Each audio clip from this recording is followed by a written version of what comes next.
Welcome back to Pastured Poultry Talk. I'm your host, Mike Badger. I'll be joined today by prolific author and grassroots farmer Joel Salatin to talk about his new book. Well, it's not so new anymore, but his most recent book, Your Successful Farm Business, and really about the broader business landscape of the artisan food movement of which Pastured Poultry is a part of. Just a couple quick notes here to keep the lights on. You can access the show notes to this episode at pasturedpoultrytalk.com/62. So any links that we share, any references that we make during the show, you'll find them there. And this is a perfect time right now to talk about planning your spring layer flock replacements. You know, my business, Badger's Millside Farm, provides 17-week-old ready-to-lay pullets with untrimmed beaks. So that's the important thing, the untrimmed beaks. They can be hard to find sometimes. Batches are available, typically spring and fall. And right now I'm taking orders for April 2018 pickup. If you want to know more about that, hop on over to my farm website. It's millsidefarm.com. And you'll get some more information there. Again, the link will be in the show notes. Now, let's go ahead and jump into Joel here, and I'll start with just a little story. I have a friend, and we can call him Bill. Bill was an astute reader of Pastured Poultry Profits. He's even visited Polyface, took measurements of all the shelters. He did everything possible by the book until it came to selling. I mean, he went so far as to raise broilers with turkeys, even though his freezer was full of broilers. He sold some, but he just didn't move it, right? He had a lot of those broilers ended up in the freezer and years worth of eating. You know, I would have loved to have given him a copy of this book, quite honestly. So my question, I'd like to welcome Joel Salatin to the podcast with that story and in that welcome to say, do you know any Bills? Oh yes. It's so easy to pick up the phone and order chicks, and you don't have your processing ready, you don't have your marketing ready, you got nothing ready, but the chicks are on the way, and they're so cute in that little box. But in about 8 to 10 weeks, they're not going to be so cute anymore, and you're going to be wanting to do something with them, and that's where the rubber hits the road. Yes, absolutely. Yeah. Lots of stories, and of course, chickens aren't like a steer. You buy a steer maybe 500 pounds, and you got a good while till you have to deal with that. But a chicken, I mean, it's almost like a radish. The thing just grows, and suddenly you've got a problem on your hands. So how does your book, Your Successful Farm Business, kind of fit into the your other catalog of books that you've written? Yeah. Well, I haven't really written a book about the nuances, the intricacies of the actual business part of the farm. You Can Farm, of course, comes as close as any of them. And, of course, all of them have a pretty, a definite business or economic financial thrust, if you will. But to really delve into the people, the marketing, the time and motion studies and the nitty-gritty of how do you think like a business person in this? I have not done that, and I felt strongly that that's a topic that needs to be broached. Again, I speak to a lot of people, I travel a lot, and so my writing always comes not from what I think will sell, but it's the answer to the question, what am I hearing out there that makes me think here's a hole, here's a niche that people need to hear this and they're not hearing this, and this was certainly one of them. Right, and so what I appreciated with Your Successful Farm Business was marketing being a heavy part of the book. The thrust of it. It wasn't necessarily like this is where you can sell your products. That was part of it, but it was more of an overarching discussion about the business side of what we do. And well, I hope it's not so complete that in a couple of years I won't be able to do a whole marketing book. That's still that's still on the agenda. So I actually held back a couple punches on this, yeah. And I hope a couple. Right now, marketing is morphing so rapidly with Amazon, with distribution, e-commerce, door-to-door delivery, logistics software that allows a truck to plug in the addresses of the day, and it prints out a map so that the truck never has to make a left-hand turn. I mean, this kind the rapidity of the logistics distribution end of this is and not the least of which is the European groceries, Aldi and whatever, Lindell, whatever it is, and these other big outfits are moving into the U.S. market. There's a lot of disturbed ground in this whole what I call the interface space between the farmer and how's the stuff going to get from the farm, who's it going to go to, how's it going to get there. That space right now is just it's just almost like it's turning upside down every day. Yeah. So you mentioned a couple of things there. I'll just dive into them. Is speaking of the whole logistics area, is Amazon in the Whole Foods picture, Amazon acquiring Whole Foods, is that a good thing in your opinion for this kind of distribution, or just a greater? No, I don't think it's good. I think it's just more concentration. In the first major specific thing Amazon did once acquiring Whole Foods was to drop the price of beef by about 20%. Yep. Well, guess who's going to eat that? It's not going to be Whole Foods. It's going to be, well, they might eat a little bit of it, but it's going to be downward price pressure on the farm suppliers on that supply chain. And so no, I think it's going to be additional bargaining power, and you can say, well, it's really bad, but at the same time, if it does become more centralized and dominant, it also at the same time makes a greater opportunity for whatever, an authentic alternative, which is what we are. And so we hope to leverage this to create a parallel universe, if you will.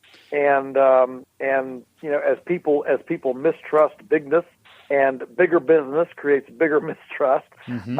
Those of us in the authenticity business can carve out playing ground on the playground, and with these kinds of mergers. I tend to agree. One of our big opportunities then is to leverage that consolidation to our advantage, which is always easier said than done. And you mentioned you left a few chapters or a few topics on the table in this book, and I suspect one of those was relationship marketing. I seem to recall a line in the book that said that book is coming. What's the vision of that book look like? If you could sketch it out for us in just a sentence or two or three, and what is relationship marketing first of all, and how does it affect us? How can we use it? Yeah, sure. Well, relationship marketing is all about establishing direct relationships, but you're not supposed to use in a definition. You're not supposed to use the word again, right? So it's about personal connections with your customers, so that you have this loyalty base, and it can withstand these kinds of shocks within the whole marketing system. And so that's. We feel like that's what we do. We work at it. I know we don't do it all the time, and we certainly don't win every potential customer. But we want our customers very much to feel like they are part of our farm family. That's the way we want them to feel. And by all accounts, that it seems to be working for you. I mean, I looked at your about page on Polyface, and you're serving what's 5,000 families and 50 restaurants and a dozen or so retail outlets. But we work at it. This whole notion of, build it and they will come. That's the biggest fantasy notion you've ever heard. They don't come if you build it. They only come if you go out and grab them and throw them in there. Yeah. So I'm curious. Speaking of that, so here's a question that's playing out in some different contexts for me. This idea of relationship marketing. I had the opportunity to talk with Charlotte Smith a couple weeks ago, and I know you were at Charlotte's place right about that same time. And she's very big on the idea of setting an ideal customer and defining that person and marketing to her. Does Polyface, do you guys go through a similar exercise, or are you out there just preaching what you do to everybody that will listen?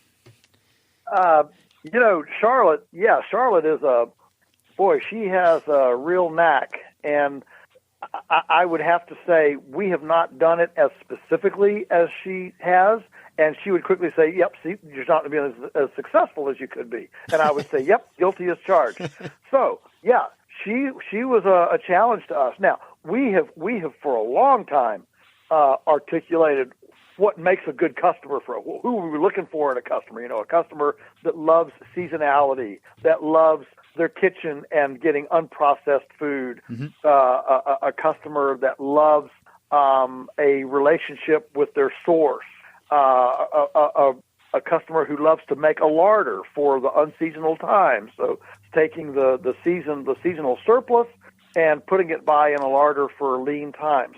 These are all things, a customer who doesn't beat us up on price all the time, who's willing to appreciate that that the farmer shouldn't be the poorest guy in the neighborhood, and maybe we'll get better food and better land stewardship if we have farmers that aren't all, dirt poor. Right. So we have created this kind of persona around a farmer, but to actually do it as specifically as Charlotte says, I'm sorry, we have not done that, and I know that it's a weakness. So I'm guilty as charged, and I'm confident this winter we will be huddling during our winter planning, and we will be creating this perfect polyface customer. Yeah, yeah, and the thing I love about marketing is so much of it is just, most of it really is about earning somebody's trust. And there's so many different ways to do that. I'm not saying that when I ask that question, I don't say, oh yeah, Charlotte is 100% right. I'm going to actually talk to somebody who I think views the things in a slightly different context in a couple of days. So I'm just creating, some different viewpoints on that interesting topic. But I think it's, there's a lot of ways to earn people's trust. A lot of ways to break it too. Yes, well, that's for sure, and it's a lot harder to get it than lose it. Yeah, and it takes a repetition to get it, and it only takes one time to lose it. So, I couldn't agree with you more. And yeah, you're right. There are ways to earn their trust. But if you think about it, earning somebody's trust, you have to be consistent. You have to have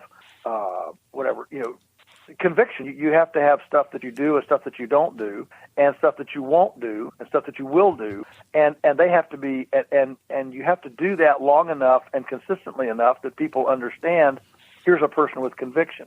And so that's critical.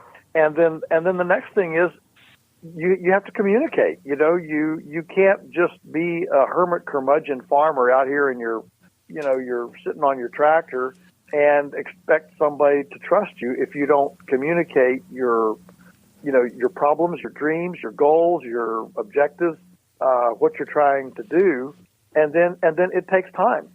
Just like think of building trust is like courting a marriage partner. Most marriages that happen within a day of meeting somebody are mistakes. And right. So it's a lot better. It's a lot better to take time. And so this marketing thing is not a one and done deal. It's you've got to persist and stay with it, and go over and over and over again. And sure enough, over time, folks will begin to really trust you. Yeah, very well said. I want to put you on the spot here. I'll just talk about marketing in the pastured poultry space. At least there's usually a couple bottlenecks. Large issue bottlenecks out there. I'm going to ask the question in a very simple way. What's the bigger obstacle that you see, in your opinion, right now today? Is it marketing or is it processing? I would say processing, because processing has a regulatory component. Marketing doesn't. And so there's no regulatory component that says you can't sell to your neighbor. Now, if that person is out of state, then you probably need, it can have a regulatory component, but no, I think generally speaking, pastured poultry is so superior to anything else that's out there. It's more superior to conventional chicken than grass-fed beef is to conventional beef. It just is it's off the charts, and so. So the problem is getting it in a form that a customer can use. And so I think I'm gonna I'm going to pick door number one, processing. Yeah, and I mean, I can go, depending on the day, I can go either side of that argument. I always like to find the equipment suppliers and argue the other side to them. That with good marketing, you can get your product and build your plant, but just takes money, right? But the regulatory environment is an ongoing thing. Yeah. And if you're up to speed at all with what the little small poultry, abattoirs are dealing with right now with this, zero microbial count and even no DNA history of microbial, this demand for sterility. And so what we're struggling with now, and of course this partly comes to marketing, but what we're struggling with now is how do we message living food and the whole story of helpful bacteria. We live in such a microbial paranoid climate right now in our country that when you tell people that what you really want is you want a chicken crawling with microbes, but they're good microbes. Yeah. That's a hard story. And yet, many of our chicken customers, they don't bat an eye at getting, for example, not Kraft this company, but artisan, let's say authentic. Let's just use the word authentic cheese that is moldy, and that's cool, it's got mold all over it. And we even, read that you should eat that mold. It's good for you. But there's something about that same wonder, and it is true. It is true that actually is very, very healthy for us. But the same doesn't hold for bacteria on a chicken, even though 95% of it is good. And if you don't use antibiotics and it's out on pasture, it's pretty much all good. And right. So understanding the microbiome and this whole, don't you want to eat good bugs? I mean, I'm right now, I'm wrestling with this message. Okay. How do we message this in a positive way so that our ishy-gishy soccer mom customer, can't wait to go eat living food? Right. It's just a hard thing to message, and I think all of us are struggling with it right now. Yeah, and I think you bring up the very small plants, and that they're on the ropes right now. And I think there's just been a plant closing in North Carolina, and I'm not sure exactly what that was attributed to, but I know our resident expert on federal very small plants is Greg Gunthorpe, and I know he's speaking out heavily in various channels about this very problem. And that's the kind of problem that customers don't see until their source dries up because their plant goes out of business and they can't get that product into market. Yeah, the average person, even the average pastured poultry farmer who's taking their chickens to one of these facilities, doesn't have a clue about testing, the samples, the paperwork that you have to check, the boxes to circle. They don't have a clue what's going on behind that screen. One of the things that I've picked up on in a different channel, not necessarily through your book, but I've heard that startup farms, 80% of the people are going to drop out within the first 2 years, and after 5 years, you're going to be down to 2%. And those were gleaned from USDA census data. So they're interpreted numbers, but that kind of jives with what I see. So in your estimation, why the high failure rate of these folks? Does it come back to what we're talking about here, the business, the marketing, the getting in front of customers? Yeah, right. It's a wonderful question, and everybody has their story that finally the straw that broke the camel's back and made them quit, and it's different things for different people. Generally speaking, in business, most businesses die not because they don't have a good service or product, but because they run out of cash. It's a cash flow issue. Watching the cash flow, which is one of the to me, it's one of the single biggest assets that pastured poultry brings to the table is that it is cash flow. It's a pretty fast cash turnaround. The problem is seasonality. What are you going to do in the wintertime? And so that's where pastured poultry has a problem, which is why most pastured poultry people have other sideline activities or fillers for the other times. But I think several things happen. One is many people come to farming with this kind of fantasy bucolic pastoral 70 degrees, puffy white clouds and blue sky kind of expectation. And an expectation that, it can't be that hard because dummies farm and I'm pretty smart, so it can't be that difficult. And so you come with all these expectations of how fast you're going to make a profit, how fast you're going to build a clientele, how fast you're going to develop mastery, and all these things. And so you build this fantasy expectation, and it makes the first bump in the road a lot more severe than it actually is, because it begins to crush our fantasy expectations. And so in this book, I've had people tell me, "Man, you're really serious. This, man, you're not sugarcoating this." And I said, "No. In this book, I want the expectations to be realistic, not fantasy expectations. Realistic expectations. So you go in petrified that you're going to go out of business, petrified that you're going to lose your money, petrified that all the animals are going to die.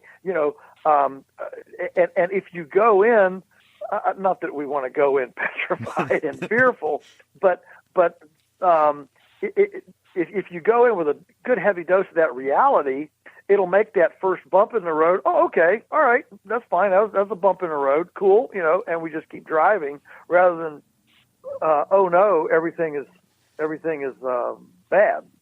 So I think in my experience, the main reason that these farms, these startups quit is because there are unrealistic expectations that then turn the bumps in the road to bigger things than they are, and there's not enough character in the person to stay with it long enough to develop mastery. Mastery requires repetition. I talk about this, I think, in the book. I say, I can teach anybody how to gut a chicken in about 10 or 15 minutes. Here's how you do it, blah, blah, blah. But you don't become a master until you've done an old chicken and a young chicken, a stewing hen and a broiler, a heritage bird and a tender Cornish cross, done a chicken on a rainy day and a sunny day, a cold day and a hot day, one with the crop full, one with the crop empty. All these different, a big chicken, a little chicken, all these different nuances. It's the repetition in numerous different kinds of situations that actually develop mastery, and that simply takes time. And you can't Google experience. You can only experience, and you have to persist long enough to do it. I mean, I could keep you up all day with stories of why we should have quit on such and such a day. We should have quit. We should have quit the night at 2:00 in the morning when Teresa and I are wading through waist-deep floodwaters, carrying bales of hay out to the field to save the chicks that are hypothermiating because they're wet, and crawling around, at 2:00 in the morning and next to floodwaters, keep chickens alive. We should have quit at that point. I mean, I could go on a million times, but those are experiences that add to your arsenal of tricks, and you get better and better at it. Let's pause for just a moment. The business and marketing side of this thing we do, direct market farming, it's often overlooked. It's hard work. So I'd recommend that if you don't already have a copy, that you go ahead and obtain Your Successful Farm Business by Joel Salatin. It'll provide you with lots of foundational information, lots of great insight about the business of not just pastured poultry, but the business of local farms in general. And if you visit pasturedpoultrytalk.com/62, you'll find a link to buy it on Amazon in the show notes. But I'd also like to take this opportunity to remind listeners that Tim Young from Small Farm Nation, that was episode 61, has created the Small Farm Academy to help farmers like you build the foundations and then execute the strategy of direct marketing your farm business. And if you're interested in that, you can visit pasturedpoultrytalk.com/Tim for more details. That's pasturedpoultrytalk.com/TIM. And of course, links will be in the show notes if you're interested there. So let's go ahead and get back to Joel. Regarding those expectations, are you in favor of people? There's basically two tracks. You start the farm and you jettison all the other stuff you were doing before, or you transition into that farm as a part-time venture until you can, quote unquote, make it work and stuff. Which one of those models do you favor? Is one better than the other? Oh, that's so interesting. Well, I think some of it depends on how sure you are. Look, I'm a big believer in dabbling. You've got to dabble. You've got to dabble before you commit, and it's okay to dabble. We learn a lot by dabbling, and if you jeopardize the mothership, which could be your marriage, your family, and your entire financial situation, because you're too impetuous to dabble, you're foolish.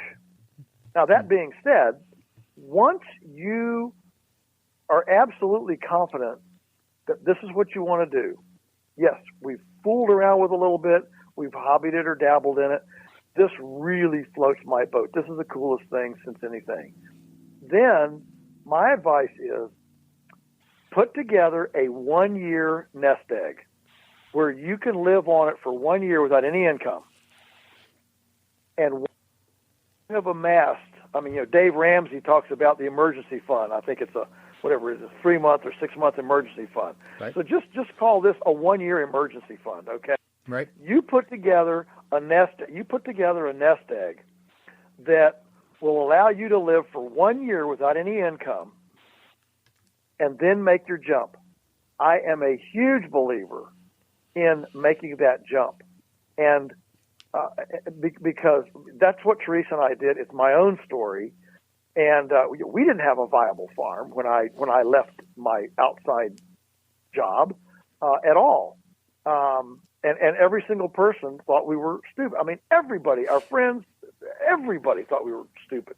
Right. But we knew we had enough money to survive for 1 year. And my thought was, and we didn't expect to go beyond a year or two. We were pretty sure that we'd run through it and we'd have to go back off farm for off farm work, at least me. Right. And what happened though? Now, this is the caveat of this. Yes, I am a big believer in jumping. Once you're confident, once you have some skill, your mastery, you're confident this is what you're going to do. I'm a big believer in making that jump, but it was also coupled with almost a cultish frugality. Remember, we lived in the attic of the farmhouse. We drove a $50 car. Right. We wore clothes that we got for 25 cents a shirt down at the uniform store with other people's names on them. If we didn't grow it, we didn't eat it. No, we did not eat caviar. We didn't eat salmon. We didn't eat anything out of it. We always said if we could grow toilet paper and Kleenex, we could have pulled the plug on society. We didn't have a TV. We never went to the theater. We never ate. Ever. We never ate out. The point is that we lived incredibly frugally. So when I say I'm a big believer in jumping off the cliff, I am, but only if it's coupled with these other frugal living components that will shepherd every one of those dollars and make it stretch. And what happened for us was that 1 year nest egg, guess what? Instead of filling the gas tank of the car 4 times a month, we filled it less than 1 time a month. Right. And suddenly all these living expenses dropped way down, and we stretched that nest egg not for 1 year but for 2 years, and in 2 years we were able to actually get on our feet, barely get on our feet, and we did do some outside. I helped a guy plant trees. I helped a guy build some fence. I took a couple of little cash outside things, $400, $500, $600. But goodness, when you're living on $300 a month, a $600 cash job to build somebody a deck, to paint somebody's house, to do some little odd thing for cash, that adds up a lot. I mean, that's 2 months of living. We had our own cow. We made our own butter. We made our own ice cream. It wasn't that we ate like kings, but it was all generated, right here at basically labor costs. Wendell Berry talks about this in his essay, Home Economics, which I think is in either The Gift of Good Land or The Unsettling of America. I'm not sure which, but he talks about feed yourself first, because those dollars don't have to be earned and you don't have to pay taxes on them.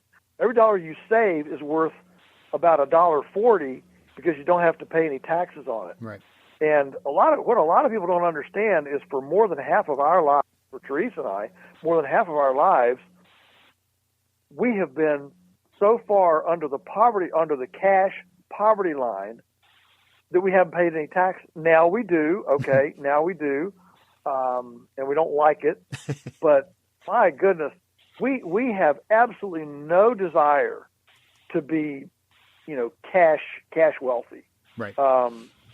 Just no desire whatsoever.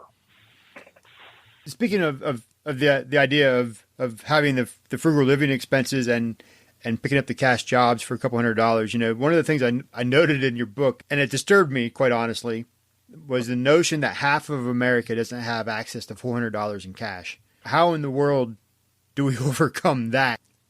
It just is. And here's the thing. It sounds, people can accuse me of being cruel or heartless to say this, but the fact that is true, that 50% of Americans can't put their hands on $400 in cash. I mean, that's a demographic axiom right now. Look, you know what? That's not my fault. It's not your fault. I'm not responsible for the fact that when I walk into the average person's house, they've got soda pop, $100 designer jeans with holes already in the knees, a 72-inch flat screen TV to sit and watch, football on. The truth is that most of those people that can only put their $400 on money on their hands on $400 in cash, they actually earn way more than I do, way right. more. Many of them have backyards that they run riding lawnmowers over instead of at least having a simple push mower to get it some exercise, and better yet, turn the lawn into gardens. Yes, it's very disheartening. Every time I read or hear that fact, it makes me discouraged, depressed, frustrated, whatever. But at the end of the day, I am not responsible for the fact that is the way things are. As you say, it's really a commentary on where we're at today as a culture, but it really collides sometimes with the idea of what we're trying to do, of providing something we need to convince them of value, and all the values tied up in electronics or other tangible goods that really don't return anything. How about tied up in 84-ounce Biggie sodas from Burger King? Right. The movie Food Inc. The movie Food Inc. really cured me on this. It totally cured me. The clip there with the family that said they couldn't afford vegetables because they'd spent it all. They had that 16-year-old son. They stopped at Burger King and got him a Whopper and a Biggie fries and that great big soda drink. Well, I know what that meal cost. That meal was close to a $10 meal. At the time the movie came out, well, at that time that meal was probably $7.50. The point is, when that movie came out 10 years ago, I knew that at that time you could get 2 whole pounds of our grass-finished ground beef for the price of that Burger King meal. And so the thing is, it's not when we talk about people can't put their hands on $400, it's not that they don't have any money. A lot of them are earning $80,000, $90,000, $100,000 a year. They're spending it. Let me just say, they're simply unwise in the way they're handling their financial situation. Yeah. And so when we offer them, this is why I like comparisons. When you have your pastured chickens, to compare, you could compare your $15 pastured chicken I mean, you can't go to Applebee's hardly. You can't even go to Applebee's and eat for less than $15 right. a plate. And so you take your chicken and you show how it can feed, 6 people with leftovers, and compare that to a $15 Applebee's meal. And I understand you've got, you got a piece of steamed broccoli on the side, maybe a baked potato. Mm-hmm. Okay, we'll make your meal. I mean, the best way to deal with the price issue for pastured poultry is to help people to understand that right now, if you get a whole broiler from us at Polyface, that is cheaper per pound than boneless, skinless Purdue or Tyson chicken breast at Walmart. So it's not a matter of price. It's a matter of convenience. It's a matter of ignorance. What's the matter? You don't know how to cut out a chicken? Okay, well, there's plenty of YouTube to show you how to cut out a chicken. Yeah. Just turn off the cotton picking, Netflix and watch something instructive for a change. Right. And, that's all part of the messaging, and it's all part of actually being not condemning people, but inspiring people to change their reality. That's what we're trying to do. Thank you for that. And so in the book, one of the things you talk about is about eclectic awareness, which kind of briefly, what is that eclectic awareness? And more importantly, why is it important to what we're doing? We become more interesting people and more aware. You're more an interesting person, and you're more aware of your situation when you are knowledgeable about the world around you, and what other people are saying, even what what the enemy is saying. Right. And so our propensity, is to not rock our paradigmatic boat, right? I know what I know, and I know what I know, and I don't want to read or be involved in anything that I know what I don't know what I don't know what I don't know. Mm. And so this is this is our persona, because most of us, we don't like conflict, and yet how do we know how to message to a person who works in town and earns $150,000 a year and spends every weekend taking their kids to soccer camp, soccer tournaments? How do we know how to message to them if we don't read some of the things they read and listen to some of the things that they're listening to? It doesn't mean that you have to suddenly become a People magazine junkie, all right? Right. But it does mean that you should have enough awareness of their world that there's enough to have a commonality of a dialogue, of a conversation. You can strike up a conversation, and you're not a total, hayseed blown in from the back 40.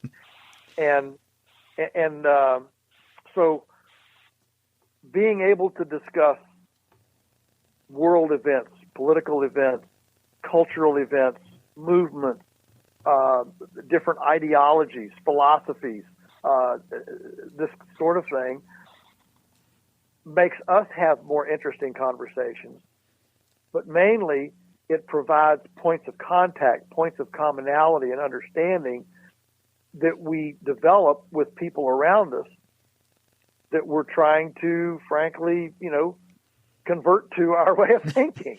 Yeah. And if you don't have some point of